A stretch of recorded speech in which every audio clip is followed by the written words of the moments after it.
Photoshop has another tool for changing the amount of saturation in your image besides the hue saturation adjustment layer, and that adjustment layer is called Vibrance.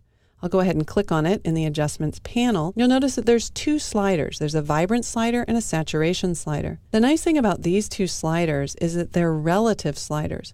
In a previous movie, when we were looking at the hue saturation slider, you can really push your saturation to 100% and oversaturate your colors. What sometimes happens when you do that is colors that were less saturated get pushed to the same colors that were originally more saturated, and you actually end up losing a little bit of detail.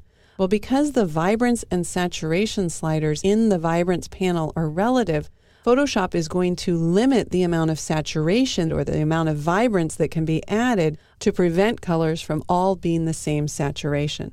So we'll notice even if I move the Vibrance slider all the way to the right, we still can see detail in this back wall as well as in this centerpiece here.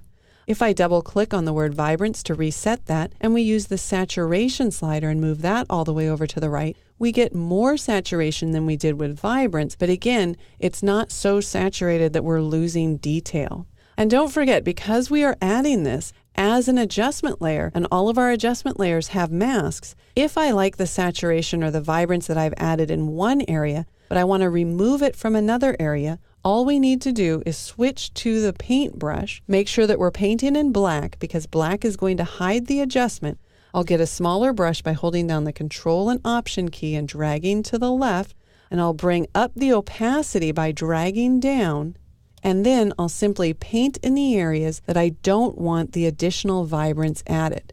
Now, because my opacity is down, I might have to paint multiple times in order to build up that mask. I'll make my brush a little bit smaller here and then paint in this area as well in order to decrease any added saturation there. And finally, I might just take a little bit of saturation out of the center here. And now we can do a before and after by toggling the eye icon. You can see how we've added all that saturation in the background, but not the foreground. And if I hold down the Option key or the Alt key and click the mask, you can see the mask that we've created. And you can see where I've painted multiple times over the same area, how I'm slowly building up that mask.